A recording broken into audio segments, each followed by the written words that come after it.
Fala galera, beleza? Sejam bem-vindos a mais um vídeo. Então galera, no vídeo de hoje eu vou falar sobre um barulho que tá fazendo no meu computador, né? Quer ver? Eu vou estar testando aqui ele pra ver se tá fazendo barulho. Tá fazendo barulho na CPU.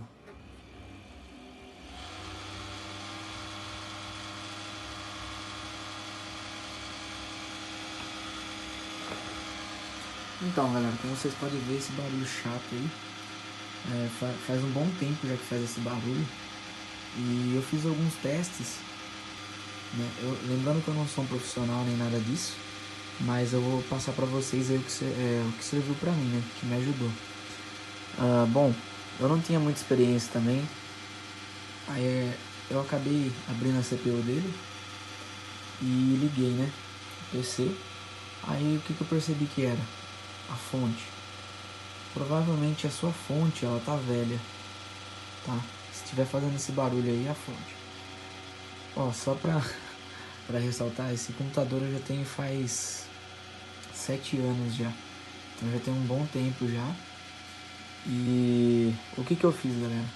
Eu juntei uma graninha e troquei a fonte, tá?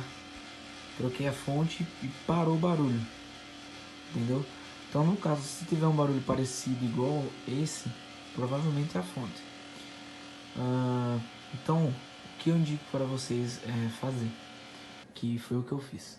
Eu pesquisei certinho qual fonte ideal para o meu computador, né? Que no meu caso era uma fonte de 500 watts, se eu não me engano 80 plus, né? E é isso, galera. Se vocês tiverem alguma dúvida, quiser que eu ensino vocês a como escolher uma fonte certa, ideal para o seu computador, isso aí vai ficar para o próximo vídeo, tá?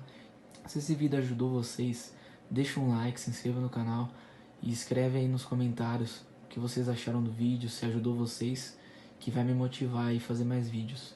Fechou, galera? Valeu e até a próxima.